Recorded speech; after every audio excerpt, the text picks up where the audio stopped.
guys, Drifter here. Are you a gamer and a weeb? Do you sometimes wish that you lived in the Gale online universe? If so, then you're probably going to love a new Battle Royale game called Fate Trigger. Its aesthetics are basically PUBG x Genshin Impact, which is again basically just Gale online, but there's actually a good game hidden under the layers of clothing that these waifus clearly did not bring to the battlefield. So today, I want to offer you my review and impressions of Fate Trigger. Fate Trigger is an anime-themed battle royale with cel-shaded graphics, waifus galore, and a few husbandos as well. If you're into this anime aesthetic, you'll probably love it. Otherwise, it's much more likely to cause you to develop a mental illness than it is to provide a satisfying gameplay experience. Fate Trigger's base mechanics are a lot like other third-person battle royale shooters.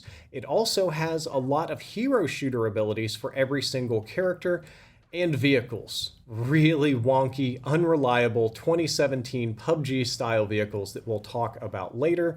But that's all for the high level overview. I want to jump right into the specifics, starting with gunplay today.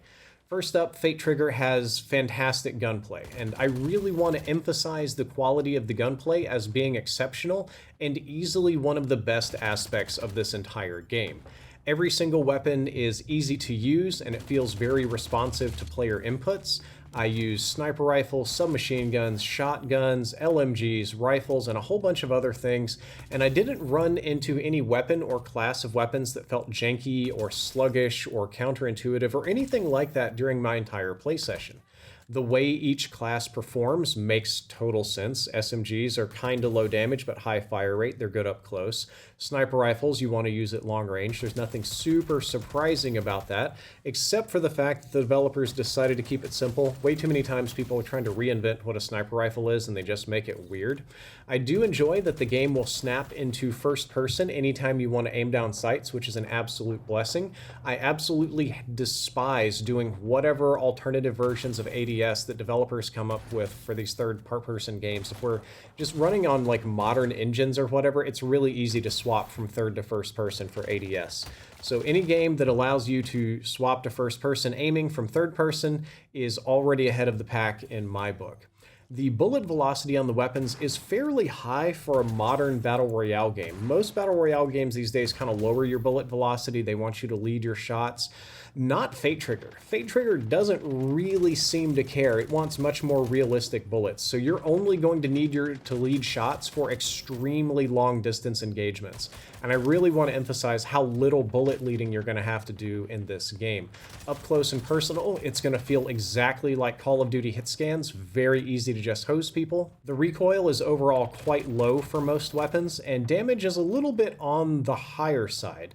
You would expect this to be a slow time to kill game like Overwatch or something with big health bars, but it's really not. Fate Trigger is actually a lot more like PUBG in terms of how quickly you can die. So the weapons are Modern Warfare 2 style, downright lethal.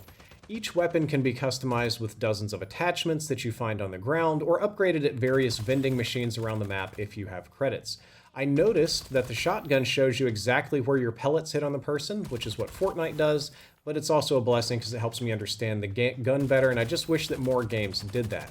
The end result is that the anime waifu game suddenly plays a lot more like a competitive tactical battle royale.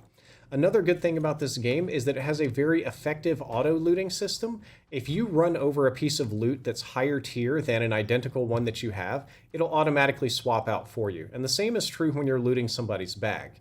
If you have the lowest tier of armor and you run over a higher tier, it'll automatically grab it. If you have a low tier of extended mag and walk over a higher tier, it'll automatically equip. And it's one of the most effective auto-looting systems that I've ever seen in a battle royale game. Looting systems typically either develop in two different categories. You'll find some where you have to train yourself and develop a skill so that you can loot quickly, like in Apex Legends, or you can deal with an unreliable auto-looting system, which almost every other game would use, but Fate Trigger's actually works pretty well. It's just less clicks for me, and it made my life a lot easier. The map is gigantic, and I think that's a good thing. It's much larger in size than most Battle Royale maps that you're going to see these days, and the map has a tremendous variety of environments and types of engagements. The type of engagement that I most appreciate is using the trees and natural hills and rocks for cover like we're all the way back in the days of DayZ. It has that sort of old school battle royale fighting in an open field kind of vibe to it. I do also think that the map is quite pretty, but not quite as pretty as some of the other things on display in this game. The lighting and colors are all very vibrant, which makes it easy to spot enemies, and there's zip lines all over the map that you can use for fast travel, but most people are going to prefer to take a vehicle around the map instead of using the zip lines. If you don't want to use either one of those, you can take a couple of portals that'll just shoot you to other continents or islands in this world, a lot like Splitgate 2. The size of the map can be a little bit intimidating, which is why you'll see most people making use of the vehicles to run into a fight. But there is also an auto run feature in this game, so you just don't have to hold down your key or joystick if you find yourself without a set of wheels. The zone in this game is a zone of cold weather, which is clearly not something that these characters can survive. Let's be honest, if you're playing a waifu warfare game, they're just not dressed for cold weather. You can't show that much skin and survive sub-zero temperatures. So I do absolutely love that there is a lore-accurate reason for why you take damage when the cold weather blows in. It also makes it very clear if you're in or out of the zone because everything in the zone will freeze. I will say that the zone deals a pretty mild amount of damage. The first couple of zones are very easy to survive in and heal through, which I think is kind of a bad thing. I always appreciate Battle Royale games where the zone is very punishing, where it's something that you really want to avoid and really don't want to get stuck in. It's a pretty mild zone in this game, and the other reason that I don't like the zone being mild is that the map is extremely big. There are lots and lots and lots of places for you to rotate into. There are lots of ways to slide in. There's lots of ways. Wow, God, I'm making puns here that I really shouldn't. There's lots of opportunity. And given that, I feel that the pace of the game can sometimes be slow if people are playing too smart and too tactical. I think a more lethal zone of cold and a zone of cold that moves a little bit faster would have people rotating around this big map in a more enjoyable fashion. Moving along, each character has hero shooter type abilities.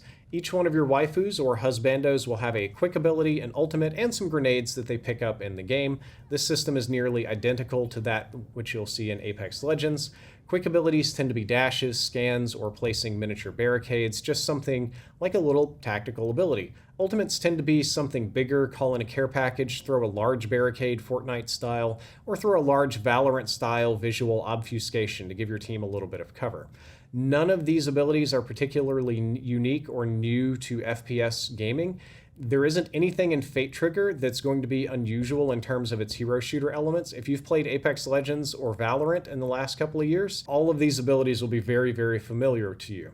I do think they're reasonably balanced though, and the majority of the abilities are about being tactical instead of about just being outright lethal, though I do recognize that having abilities in a game like this is just generally a turn-off for some people, though I can't say I'm turned off by this game. Not at all. I feel wrong even doing this review. I am making so many dirty puns, but that is exactly what this game is for. So let's move on and talk about the vehicles. The game has a ton of wonky vehicles. They all make a return from 2017 PUBG. Fate Trigger's vehicles are, on one hand, necessary to navigate the huge map, and on another hand, extremely annoying because of how poorly designed they are. They don't just handle normally, so if you're driving anything but the hover car, you'll probably be smashing into all sorts of environmental objects just like I want to smash into. Everybody in Fate Trigger prefers the hover car because you can actually turn and steer that thing. It just rotates in the air and doesn't get caught on the environment. The armored vehicle's pretty useful for transportation if you don't mind a wheels on the ground experience, and the unicycle is extremely fun, but also highly impractical, and keeping with the theme of this game, it does give you an interesting view of certain aspects of characters' anatomy when they get on it and lean forward, you know, just casually, naturally. Movement and interactions in Fate Trigger are serviceable, but not particularly good. Other than the vehicles, this is really the weakest part of the game to me. Each character has a very reasonable and easy to understand set of movement abilities, and their base abilities like sprint or climb work pretty well. It just doesn't work that well in conjunction with rolling, sliding, ziplining, jumping out of the way of cars, or sometimes interacting with the environment. I found it especially clumsy when it was time for me to climb or do parkour, and I think this is a bit of a bummer because in a fast time to kill game like Fate Trigger, I would also like to have fast movements to be able to compensate and get out of the way of danger. Perhaps this is a skill issue and I just need to put in more time to get good, but right now it feels very clunky, which is a perfect time to revisit our discussion about gunfights. Gunfights are surprisingly hardcore in Fate Trigger, which isn't the only hardcore thing I would like to do with the characters in this game, especially in terms of engagement and identifying your enemies at range. Most gunfights in this game take place at extreme ranges with high bullet velocities and high damage. Once again, it's very much so like the original PUBG or DayZ in that you can get absolutely melted by a group of fleas sitting on a hill 300 meters away. You and your squad can get wiped before you even know what direction the bullets are coming in from. This is a little bit hyperbole perhaps, because I admit that I didn't get wiped that often, but I did struggle to identify where the damage was coming in from, and I did recognize I didn't have a lot of time to figure that out before something very bad happened to my squad. It's almost good though, like it's on one hand annoying, but also kind of cool to have this hardcore kind of vibe to the game. You can use your brain, you can think tactically like in Tarkov and pick people off. It isn't just a pure aiming, flick aim headshot fest. And it's also a game where people can't bullet sponge your shots very much. There's not many times you're going to land more than a couple of shots on somebody before they die. So at the end of this review, all dirty jokes and puns aside, because it's an anime game, Fate Trigger feels good, but slightly unpolished. There are certain aspects of this game that the development team nailed, and I would give an A+ on, such as gunplay, auto-looting, aesthetics, and map design. But then there are other aspects of Fate Trigger that get a serviceable C-, like vehicles and character movement. I think that Fate Trigger still has plenty of potential, and I do want to emphasize that it is fun to play. I definitely had a good time playing Fate Trigger. I just don't know if it's a game I can stick with long term because some of these C- elements need to get polished up a bit. As much as I love all of the, what we'll call character design that's on display here, that isn't going to make up for gameplay flaws. The gameplay flaws will always bog down a game, even if it is spectacular to look at. Guys, I hope you enjoyed this video. I hope you learned something useful. If you did, don't forget to like, favorite, and subscribe. Drifter out.